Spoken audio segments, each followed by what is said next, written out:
So Kunal, you thought it's going to be this week. It happened today. Yeah. From But what 28th next September, now? it came down to this week. Now it's to today. But But what it's a about... pleasant surprise. Yeah, It's good. more than happy. You're Celebrations happy to early. be wrong when it comes to things like this. Exactly. Absolutely. Such celebrations always. So what next then, Kunal? So Obviously. I think now, tomorrow, or maybe day after, we should be looking at 20,400 as the target. Wow. Because when you see such kind of a strong breakout for an index, we've seen historically that stocks, asset classes, they generally tend to speed up momentum. They don't stall at the previous highs.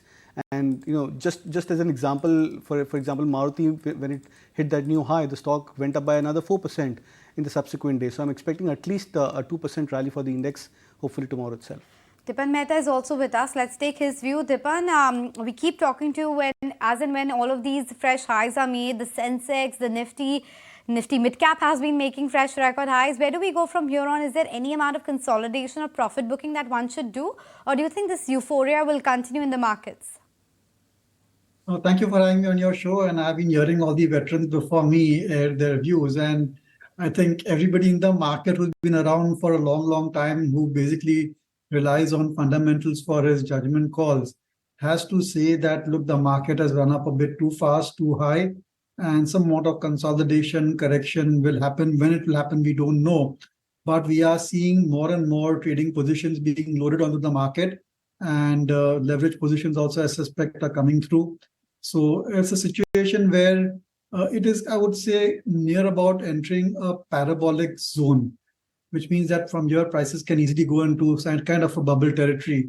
So I want to just go with the veterans and add the same level of caution that these are not levels to buy stocks. Of course, there'll be a few odd stocks which are still at attractive valuations, which have not run up. But by and large, if you are chasing the momentum stocks at these levels, you may be in for a root shock. So it's time to be a bit cautious and let there be a time-wise correction, price-wise correction, and then maybe assess whether it's worth investing in stocks. At these levels, a lot of stocks do not have margin of safety, and a new earnings season will start in about 4 weeks' time. And if there are a few negative surprises over there, then we could have an exaggerated correction as well. Some alarm bells there, Dipan, I must say. But I mean, needless to say, this is not the time to put fresh money to work. But where would you take profits off the table? Because you've made money pretty much across the board. See, I think that's also a difficult question to answer. And if you just trim your portfolio, which also I heard one of your experts say, trimming is what? If you've got 100 shares in a stock, sell 10. That's trimming of the portfolio. So rather than taking a call on which sector and which stock, we just try and reduce the exposure, especially stocks where you have excessive exposure, like 25-30% of your portfolio in a single stock. Maybe it's good time to sell 5-10% of that holding. So that's kind of strategy. I think selling is a very difficult proposition. We all know that. But nonetheless, I think one needs to indulge in it from time to time. It's not the question of what to buy, at which the street is, tackling their brains with, but it's also the fact what to sell right now, because there's this big FOMO feeling. You sell the stock and then the next day it rallies by 10 to 15%. But Naresh, your take on the market as well. 20,000 is there. Kunal believes that 24,000, 2,400 and 20,500 is the next level to watch out for. Your take? So similar take, like we saw the bottom happen right on the MSCI selling day. This rally has crossed 20,000. The last high is 20,000. So a minimum take is we go towards 20,500 odd levels. That would be a minimum target price. Also for the flag, which was 600 points, comes to 20,300, 500. So that's the take. We should see an extension towards those levels. So overall positive, we could see new leadership continue from the banking space. And we are seeing that a lot of new 52-week highs. So the bias remains positive as it has been for a long time. But 20,500 is where I would be looking to book profits. Right. We also have Hiren Vaid joining in on the show right now. Hiren, the magical mark is here, an all-time high, 20,000. But I think the summary of all the experts that we've been speaking with so far seems to be tread with caution. It's getting a little frothy right there. Would you agree with that, or would you say just ride the trend? Well, I think one should always be cautious, because when the markets are in this kind of a bull fervor, there are always some pockets of euphoria.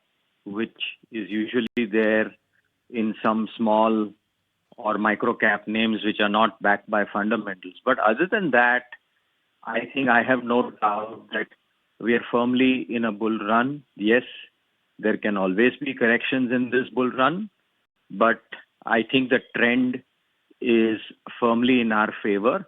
And I don't think we should be afraid of this bull market at all. And I think investors, if you are invested in well-researched companies, good fundamentals, I think you should stay invested. The clear message is you should stay invested. But Hiren, which is that space which still gives you the upside to ride this momentum? Is it the banking names which were underperforming? Is it IT which was a bit underowned? Which is that pocket where you see value right now?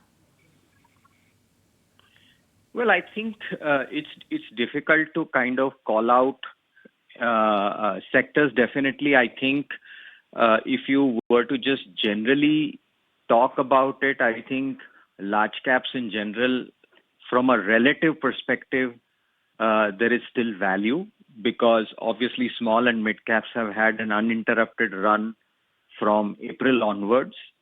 And usually there in this kind of a bull market, market takes turns, right? So stuff which has not done well tends to do well because there is always mean reversion that happens. But I think, as I said, and as everybody has been rightly cautioning, that not to get carried away in the momentum.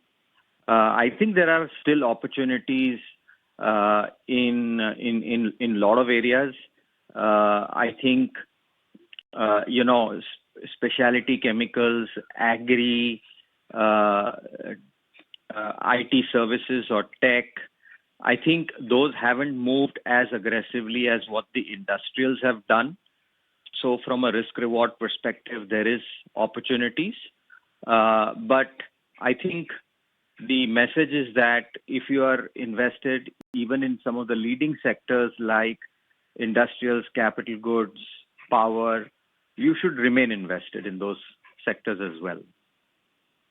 Sanjiv Bhasin as well joining in. But Hiren, just a last question before I let you go and wind up for the day. Spaces that you've been pretty bullish on, and not in the near term, but you have been for the long haul as well. I mean, the entire ethanol play, right? The renewable energy play. Now you've got the global biofuel alliance as well coming in. Do you think these trigger-based, news-based stories also is somewhere that one needs to stay put? Well, I think the renewable energy story is for real. And I think the Global Biofuel Alliance is a big opportunity. There are very few stocks to play that, but I think that the ones that are there should see a very meaningful expansion in the opportunity set, not just domestically, but I think there should also be expansion in opportunities globally because US, Brazil, and many other countries are significantly large in ethanol. And, it's not just related to ethanol, but it could be sustainable aviation fuel. It could be compressed biogas. There are several opportunities, and a lot of companies in that value chain should be able to increase their addressable market. So yes, it is a very clear opportunity. And, there will always be positive news. There will be asymmetric rather than the stock market. But I think from a longer term perspective, these are real revenue and profit opportunities for companies. We'll let you go. Thank you so much for making time and celebrating with us this important mark of 20,000 on the Nifty. But 20,000 on the Nifty is something that Mr. Bhasin had told us just a few days ago that it is likely to happen in September. And here it is, Mr. Sanjiv Bhasin. Yes, Anisha, good you remembered. I told you it will come in the next week itself, and it's come faster than I thought. So it tells you that the feeling of mist house is humongous.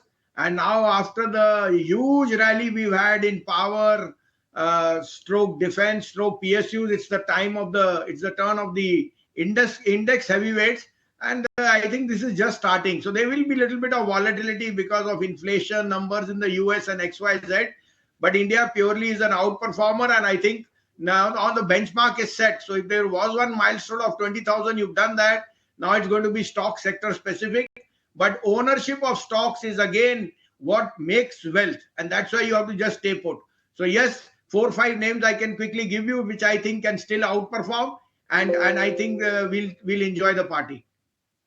Please go ahead and give us those 4, 5 names, Mr. Bhasin, that you think that one can still buy and make money on.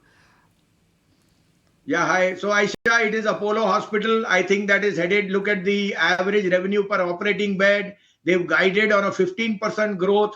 So 5,100 is no barrier. This is going to 6,000. Reliance itself now with everything under its gamut, and now the new talk with the Nvidia. I think this should be re-rated 2650 on Reliance. Havells will be another very big, very close pick. It's one of my stocks which I own from 25 years. And Havells guidance is extremely positive. So I am looking at something like 1650, 1700 on Havells. The fourth one would be Vedanta. I think this London listing and access to capital will be able to, Vedanta will be able to assess that, and they've got everything in commodities under one belt.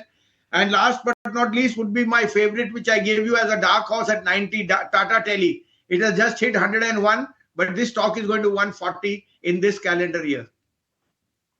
Despite the kind of run-up that we have seen in the mid-cap stocks, these are the gems that Mr. Bhasin is still identifying for you and calling that there is upside on that. Mr. Bhasin, as well as Dipan, thank you so much for joining us and talking to us on this important day, and even our technical experts. But before I let them go,